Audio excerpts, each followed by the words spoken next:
Bismillahirrahmanirrahim. Alhamdulillah Rabbil Alamin. Assalatu wassalamu ala nabiyyina Muhammadin wa ala alihi wa sahbihi ajma'in, amma ba'du. Kembali kita membaca kitab At-Tauhid karya Syekh Shalih bin Fauzan Al-Fauzan hafizahullah ta'ala. Kita masuk pada bab yang baru, Al-Babu Tsani, bab yang kedua. Aqwalun wa af'alun tunafi tauhida wa tanqusuhu. Perkataan-perkataan dan perbuatan-perbuatan yang menafikan tauhid. Menafikan atau menghilangkan tauhid dari diri seseorang. Artinya perbuatan dan perkataan yang bisa buat orang itu kufur. Atau tanqusuhu, atau mengurangi kadar tauhid dari diri seseorang. Jadi bab kedua ini membahas beberapa perkataan atau perbuatan yang bisa membuat orang kufur atau bisa mengurangi kadar tauhid dari diri seseorang. Ya, di sini disebutkan 11 perkara. Kita langsung saja masuk ke perkara yang pertama. Di antara perbuatan atau perkataan yang bisa membuat orang kufur atau kadar tauhidnya berkurang adalah iddi'a'u ilmil ghaibi, mengklaim tahu ilmu gaib, fi qira'atil kaffi, baik caranya dengan qira'atul kaf, membaca garis tangan, wal finjani, atau dengan finjan. Finjan itu metode yang digunakan oleh dukun mengklaim tahu ilmu gaib dengan wadah yang diisi air. Kemudian dia klaim di sana nanti akan terlihat perkara-perkara gaib. Wa ghairihima, atau yang selain keduanya. Ya, pokoknya semua bentuk mengklaim tahu ilmu gaib. Ini perkara yang bisa menyebabkan orang itu kufur atau mengurangi kadar tauhidnya. Pertama, Syekh Shalih Fauzan menjelaskan definisi apa itu perkara gaib, apa itu ilmu gaib. Al-muradu bil ghaibi, yang dimaksud dengan al-ghaib, artinya ma ghaba 'anin nasi, sesuatu yang ghaba, yang tidak tampak bagi manusia, minal umuril mustaqbalati wal madiyati wa ma la yarawnahu, baik perkara-perkara yang akan terjadi di masa depan atau perkara yang terjadi di masa lalu yang sangat jauh. Ya, misalnya tentang perkara yang terjadi 1000 tahun sebelum Masehi. Nah, susah kita mengetahuinya. Ini perkara gaib. Atau ketika zamannya Nabi Idris, nggak tahu kita. Zamannya Nabi Ibrahim, zamannya Nabi Nuh, apalagi zamannya Nabi Adam. Perkara masa lalu. Atau zaman ketika Nabi Adam belum keluar dari surga. Perkara-perkara yang terjadi di sana, wallahu a'lam, kita nggak tahu, perkara gaib. Dan perkara-perkara yang tidak bisa dilihat oleh manusia, seperti malaikat, jin, ya, surga, neraka, ya, kemudian tingkatan-tingkatan langit, Sidratul Muntaha, Baitul Ma'mur. Ya, semua ini perkara-perkara disebut dengan perkara gaib, perkara gaib. Wa qad ikhtassallahu ta'ala bi'ilmihi, dan Allah telah mengkhususkan ilmu tentang perkara gaib pada dirinya. Hanya Allah Ta'ala yang tahu perkara gaib. Di antara dalilnya, qala ta'ala, Allah Ta'ala berfirman, qul la ya'lamu man fis samawati wal ardi al-ghaiba illallah. Katakanlah wahai Muhammad, la ya'lamu, tidak ada yang mengetahui. Allah Ta'ala mutlakkan, la ya'lamu, tidak ada. Dengan kata-kata la ya'lamu saja ini sudah secara mutlak tidak ada. Namun Allah tegaskan lagi, man fis samawati wal ardi, baik yang di langit maupun yang di bumi. Andaikan tidak ada ini saja, qul la ya'lamu al-ghaiba illallah, andaikan itu saja sudah cukup sebetulnya. Katakanlah tidak ada yang mengetahui perkara gaib kecuali Allah. Namun Allah tegaskan lagi, man fis samawati wal ardi. Semua yang di langit, semua di langit, baik itu malaikat dan semua penduduk langit, dan juga semua yang di bumi, baik itu manusia, baik itu jin, apalagi hewan-hewan. Tidak ada yang tahu masalah gaib illallahu, kecuali Allah. Surat An-Naml ayat 65. Ini di antara dalil yang menunjukkan tidak ada yang mengetahui perkara gaib kecuali Allah satu-satunya. Maka masalah pengetahuan tentang ilmu gaib ini kekhususan Allah. Tadi ikhtassallahu ta'ala bi'ilmihi. Ini kekhususan Allah. Nah, dari sinilah nanti akan menyambung dengan pembahasan tentang syirik. Nah, syirik itu artinya menyematkan sesuatu yang khusus bagi Allah kepada selain Allah. Nah, kalau ada orang yang mengklaim ada yang tahu perkara gaib selain Allah, maka dia menyematkan ilmu gaib, yang ilmu gaib ini khusus bagi Allah, kepada selain Allah. Maka dia berbuat apa? Berbuat syirik. Ini penting ya. Kita mengatakan syirik, mengatakan seseorang itu musyrik, kita harus paham di mana sisi syiriknya. Jangan sampai cuma bisa bilang syirik, bilang musyrik, tapi nggak paham. Nah, orang yang meramal, orang yang menebak masa depan, orang yang mengklaim tentang ilmu gaib, musyrik. Perbuatan syiriknya di mana? Karena dia mengklaim perkara yang itu khusus bagi Allah. Dia menyerahkan perkara yang khusus bagi Allah kepada selain Allah. Baik itu dirinya sendiri, atau orang lain, dukun, peramal, paranormal, atau yang lain. Fala ya'lamul ghaiba illallahu subhanahu wahdahu. Maka tidak ada yang mengetahui perkara gaib kecuali Allah semata. Bahkan makhluk yang paling mulia, yaitu Rasulullah SAW, juga tidak tahu. Ya, ketika malaikat Jibril bertanya tentang akhbirni anis sa'ah. Maka Jibril bertanya, wahai Rasulullah, kabarkan kepada saya tentang hari kiamat. Hari kiamat perkara gaib atau bukan? Gaib, belum terjadi. Maka Nabi menjawab, mal mas'ulu anha bi'a'lama minas sa'il. Orang yang ditanya dan orang yang nanya sama-sama nggak tahu. Orang yang ditanya dan yang nanya malaikat Jibril sama-sama nggak tahu. Rasul juga nggak tahu perkara gaib. Jangankan masalah hari kiamat. Dalam hadis riwayat Bukhari, peristiwa tentang hilangnya kalung Aisyah, ya, sudah sering kita sampaikan. Dalam perjalanan, Nabi, Aisyah, dan para sahabat melakukan perjalanan, kemudian kalung Aisyah jatuh, kemudian hilang, kemudian dicari kemana-mana nggak ketemu. Kemudian akhirnya istirahat, kemudian ketika sudah direlakan, hilang nggak apa-apa. Besoknya mau berangkat, ternyata kalungnya cuma di bawah ontaknya. Simpel sekali ini. Cuma masalah kalung, dan kalungnya nggak kemana-mana. Nggak diambil tuyul, nggak diambil jin, nggak masuk ke lubang hitam, nggak. Ini cuma di bawah ontak ini. Nggak ke dimensi lain, nggak. Cuma di bawah ontak, tapi Rasulullah nggak tahu. Ini perkara tadi, ma la yarawnahu, perkara yang tidak kelihatan.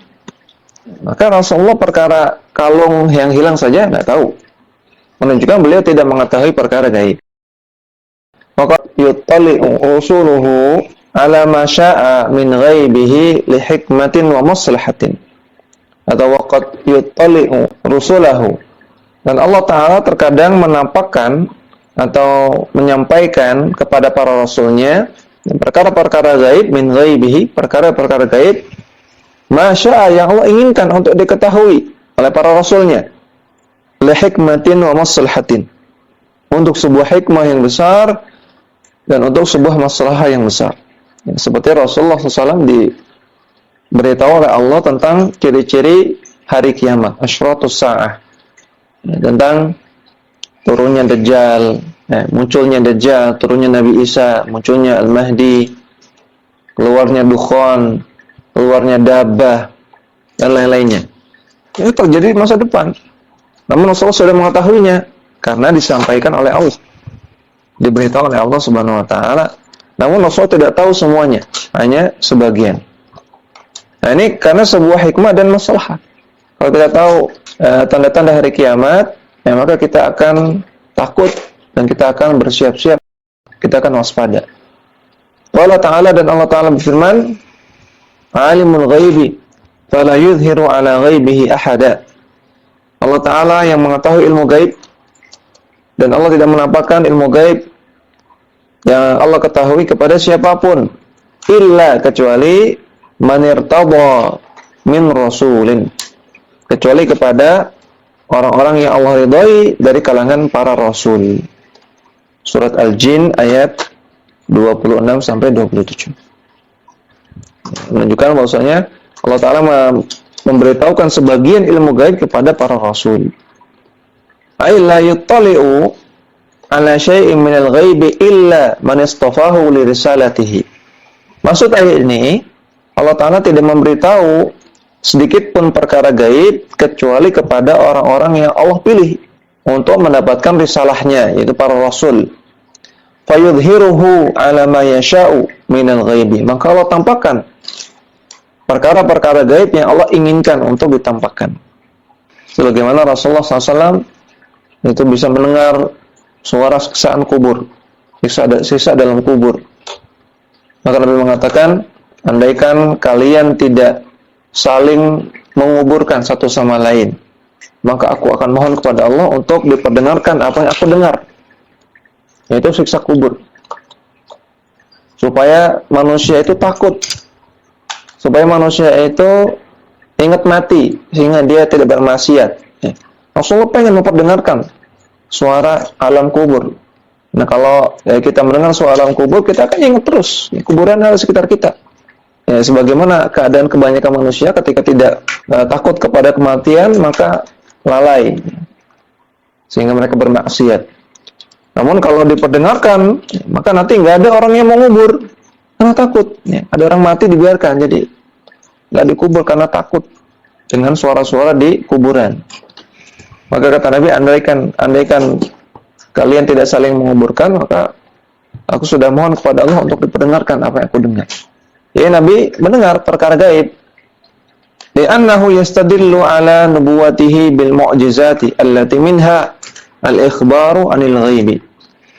Karena kenapa Allah Ta'ala hanya mengkhususkan para rasul untuk diberitahu perkara gaib? Karena mereka bisa yastadillu ala nubuwatihi, maka bisa menjadikan itu sebagai argumen untuk membuktikan kenabian mereka. Bisa menjadi mukjizat, yaitu di antara mukjizat para rasul adalah al-ikhbar anil ghaibi, bisa mengabarkan perkara-perkara gaib. Alladzi yuttali'uhu Allahu alaihi, yang Allah kabarkan kepada mereka, yang Allah beritahukan kepada mereka. Ini kenapa Allah khususkan yang mengetahui perkara gaib itu Rasulullah, para rasul Allah. Karena diantaranya itu bisa menjadi dalil, bisa menjadi argumen kepada manusia bahwasanya mereka adalah rasul. Wa hadza ya'umur rasul al-malakiyyah wal basyariyyah. Dan ini umum, ayat di atas surat Al-Jin, illa man irtada mir rasulin, kecuali orang-orang yang Allah ridhai dari kalangan rasul. Kata Syekh Shalih Fauzan, ini umum, rasul di sini umum. Baik rasul dari kalangan malaikat, yaitu utusan Allah dari kalangan malaikat yang diutus untuk menyampaikan wahyu, wal basyariyah, atau rasul yang dari kalangan manusia. La yuttali'u ghairahuma lidalilil hasri. Namun Allah tidak memberitahukan kepada selain keduanya, tidak memberitahukan kepada rasul malaikat ataupun rasul manusia berdasarkan adanya hasar dalam dalil. Illa, kata Allah, illa man irtada mir rasul. Tidak ada yang mengetahui perkara gaib kecuali orang-orang yang Allah ridhai berupa rasulnya. Jadi selain keduanya enggak ada. Faman idda'a ilmal ghaibi bi ayyi wasilatin minal wasaili ghaira man istathnahu Allahu min rusulihi fa huwa kadzibun kafirun. Maka siapa yang mengaku tahu ilmu gaib, mengklaim tahu ilmu gaib dengan berbagai macam wasilahnya. Padahal dia bukan orang yang Allah kecualikan. Dia bukan rasulnya, bukan rasul Allah. Maka orang tersebut kadzibun kafir, maka dia dusta dan dia kafir. Dia dusta karena dia nggak tahu sebetulnya, nggak tahu ilmu gaib, cuma ngaku saja. Makanya kata beliau, manidda, orang yang ngaku, mengklaim. Dan dia juga kafir karena dia melakukan kekufuran dan kesyirikan. Sawa'un idda'a dzalika biwasitati qira'atil kahfi awil finjani awil kahanati awil sihri awil tanjimi aw ghairi dzalika. Baik dengan cara membaca garis tangan atau dengan finjan atau dengan ilmu perdukunan atau ilmu sihir atau dengan membaca perbintangan zodiak atau yang lainnya. Semua ini adalah kedustaan dan kekufuran. Wa hadzal ladzi yahsulu min ba'dil musya'wadzina wad-dajjalina min al-akhbari min makanil asya'. Dan ini yang terjadi pada sebagian musya'wadzin, para paranormal, dukun, dan juga dajjalin, para tukang dusta, dajjal. Dajjalin ini bentuknya jamak ya. Bentuknya jamak karena memang banyak dajjal kecil. Al-Masih Dajjal yang datang di akhir zaman itu dajjal terakhir dan dajjal yang paling besar. Sebelum dajjal itu ada dajjal kecil. Sebagaimana Nabi sebutkan dalam hadis riwayat Muslim, dajjalun kadzabun. Disebutkan dajjal yang pendusta. Dan dajjal disebut dajjal karena dia melakukan ad-dajjalu. Artinya berdusta. Disebut dajjal karena dia ad-dajjal, berdusta. Maka asal kata dajjal itu dari kata-kata dusta, bohong. Orang yang dusta itu bisa disebut dajjal. Maka dalam ilmu hadis ada ucapan jarah, ucapan kritik terhadap perawi yang pendusta, dan ini ucapan yang paling keras yaitu dajjal. Dalam ilmu hadis juga ada istilah dajjal bagi perawi yang parah suka mendustakan hadis. Jadi orang yang suka dusta bisa disebut dajjal. Dan yang disebut dajjal kata para ulama dalam hadis bahwasanya akan datang dajjalun kadzabun, orang-orang yang dajjal dan pendusta. Mereka diantaranya dua. Yang pertama adalah orang-orang yang suka menyampaikan kedustaan dalam masalah agama. Baik itu berupa hadis palsu, keyakinan yang bid'ah, amalan yang bid'ah. Ya, maka ini dajjal. Orang-orang yang menyampaikan, mendakwahkan hadis palsu, keyakinan yang bid'ah, amalan yang bid'ah. Maka mereka dajjal. Dan yang kedua, dukun. Karena mereka mengklaim tahu ilmu gaib. Ketika mereka mengklaim tahu ilmu gaib, maka mereka berdusta. Sehingga mereka disebut dajjal. Min makanil asya'il mafqudati wal asya'il ghaibati. Yang mereka mengklaim tahu tempat-tempat dari barang yang hilang, mafqudah, barang yang hilang. Dompet hilang, handphone hilang, nanti di Terawang. Oh, tempatnya di sini. Tapi bukan pakai GPS ya. Kalau handphone bisa pakai GPS. Kalau dompet nggak bisa. Uang hilang, apalagi motor hilang di Terawang. Atau asya al-ghaibah, tempat-tempat yang gaib, yang tidak diketahui. Wa an asbabi ba'dil amrad, dan mereka juga mengetahui, mengklaim tahu sebab-sebab dari penyakit. Fa yaquluna fulanun amila laka kadza wa kadza, sehingga dukun-dukun ini mereka mengatakan, oh si fulan itu nyantet kamu. Fulan tuh nyantet kamu begini. Fulan tuh ngerjain kamu begini begitu. Famarid tabi sababihi, sehingga engkau sakit karena sebab si fulan itu. Pertama, dia bohong dalam masalah sebab penyakitnya. Yang kedua, dia bohong dalam masalah pelakunya. Ini dukun ini, tukang bohong. Jangan dipercaya dukun itu. Dukun itu, walaupun dia ngomong yang tidak terkait dengan pendukunan, jangan dipercaya sama sekali. Kalau ada dukun, orang kerjanya dukun, dia cerita masalah tetangganya, jangan percaya. Semua perkataan nggak boleh dipercaya. Ya, kalau ada dukun nyampaikan masalah, oh nih hari ini COVID 4.000, jangan percaya dulu. Nah, kita lihat data statistik dari Kemenkes dulu. Ucapan dukun jangan percaya sama sekali, urusan apapun.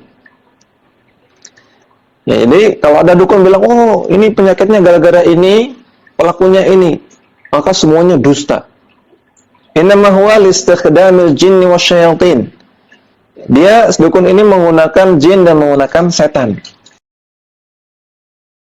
Wa yudhiruna lin-nasi anna hadha yasulu lahum an tariqi amali hadhil asya' min babil khida' wa talbis. Dan para dukun menampakkan kepada orang-orang bahwasanya terjadi ini dan itu, bisa ada keluar asap, keluar api. Lihat di finjan nanti keluar, ada gambar di tempat lain, seolah-olah ini masa depan, seolah-olah ini kejadian tempat lain. Min babil khida' wa talbis, untuk nipu dan untuk membuat talbis, membuat kesamaran, kerancuan. Nah, jadi dukun itu tukang tipu, jangan percaya. Ya. Dan gak usah heran dia bisa bikin api lah, bisa bikin asap, bisa bikin uang dari emas. Gak usah heran, itu bantuan dari jin dan setan. Ya. Dan itu cuman khidah saja, bohongan. Ya, makanya nanti uangnya dibawa pulang jadi daun lagi. Ya, jin, setan, dukun itu nggak bisa khalaqa, nggak bisa menciptakan, nggak bisa. Yang bisa menciptakan hanya Allah Subhanahu wa taala. Dia nggak bisa nyiptain uang dari daun, nggak bisa. Abadan, sama sekali nggak bisa. Nggak bisa dia menciptakan tahu-tahu ada makanan tring gitu. Nggak bisa. Meja kosong tahu-tahu tring ada makanan, nggak bisa. Dukun nggak bisa menciptakan. Hatta jin, hatta setan, hatta iblis itu nggak bisa menciptakan. Yang bisa menciptakan hanya Allah Subhanahu wa taala. Tapi kok terjadi? Iya, itu khidah wa talbis, itu tipuan saja. Ada pembahasan khusus masalah ini, masalah tipuan dari dukun. Ya. Ada macam-macamnya, ada yang tipuan mata, ya. Ada yang tipuan psikologis, ada yang memang tipuan itu sihir murni. Ya, sihir nanti ada macam-macamnya. Tapi intinya semuanya sama, tipuan. Qala Syekhul Islam Ibnu Taimiyah, Syekhul Islam Taimiyah mengatakan, wal kuhanu yakuna li ahadihim al-qarin min asy-syayatin yukhbiruhu bi katsirin min al-mughayyabati bima yastariquhu min as-sam'i. Para dukun seakan-akan mereka memiliki qarin, memiliki pendamping dari kalangan syaitan yang mengabarkan kepada mereka banyak hal, perkara-perkara gaib yang menguping, ya. Dicurinya dengan cara menguping dari kabar di langit. Wa kanu yukhallituna as-sidqa bil kadhibi. Namun mereka mencampurkan antara kebenaran dengan kedustaan. Jadi ketika disebutkan dalam hadis bahwasanya setan itu mencuri kabar dari langit, nguping. Bukan berarti setan tahu, bukan berarti setan menyampaikan kabar yang benar. Namun mereka yukhallitun, mereka mencampurkan antara kabar yang benar dengan kabar yang dusta.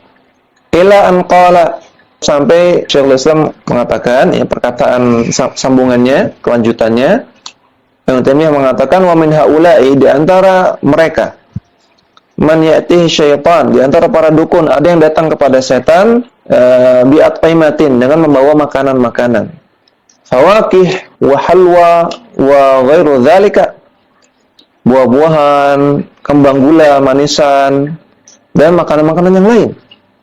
Mimma la yakunu fi dzalikal mawdi'. Di antara para dukun ada yang dibawakan makanan oleh para setannya, man ya'tihi asyaitanu. Berarti tadi bacanya man ya'tihi asyaitanu bi at'imatin.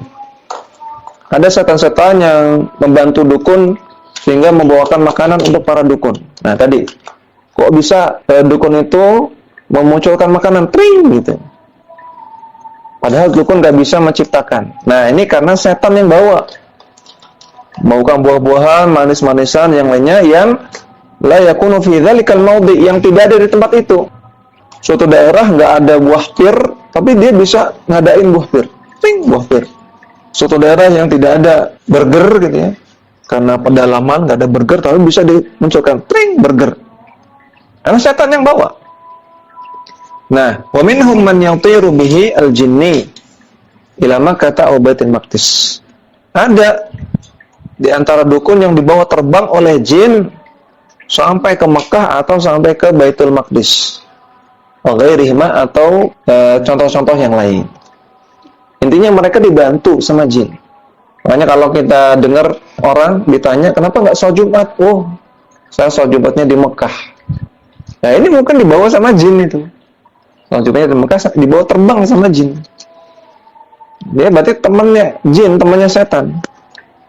Itu bukan keistimewaan. Itu malah keburukan. Jadi intinya yang dilakukan oleh para dukun, para peramal, para paranormal itu cuma khidah, tipuan saja. Dan mereka melakukan itu dibantu oleh para jin dan syaitan. Ya, kita cukupkan dulu, ini masih agak panjang bahasanya. Mudah-mudahan kita bisa lanjutkan pada pertemuan selanjutnya, insyaallah. Wassalamualaikum warahmatullahi wabarakatuh wa ala alihi wa sahbihi wasallam. Wa akhiru da'wana alhamdulillahi rabbil alamin. Subhanakallahumma wa bihamdika asyhadu an la ilaha illa anta astaghfiruka wa atubu ilaik. Assalamualaikum warahmatullahi wabarakatuh.